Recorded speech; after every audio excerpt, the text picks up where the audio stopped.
अस्सलामुअलैकुम, मैं हूं महनूर इमरान और आप देख रहे हैं K22 न्यूज़। पेरिस से खबर शामिल करते हैं। पेरिस में पाकिस्तान के जश्न आज़ादी को यादगार बनाने के लिए कल भी फॉरएवर की जानिब से रंगारंग जश्न आज़ादी मेले का एहतमाम किया जा रहा है।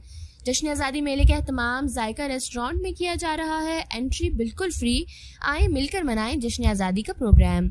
जश्न आज़ादी मेला एक फैमिली प्रोग्राम है। जश्न आज़ादी मेला 14 अगस्त बरोज बुध दोपहर 1 बजे शुरू होकर रात 11 बजे तक जारी रहेगा। जश्न आज़ादी मेले में ना सिर्फ आप पाकिस्तानी कम्युनिटी के साथ मिलकर जश्न आज़ादी मनाएंगे, बल्कि अनवा इकसाम के पाकिस्तानी खानों से लुत्फानंदोज भी हो सकेंगे। दिल खोलकर अपने और अपने प्यारों के लिए शॉपिंग करने का सुनहरी मौका पाकिस्तानी खूबसूरत मलबूसात, ज्वेलरी, मेहंदी, शूज़, खिलौने वगैरह इंतहाई मुनासिब कीमत पर दस्तयाब होंगे। स्टॉल की बुकिंग के लिए जल्दी राब्ता करें 0769885503।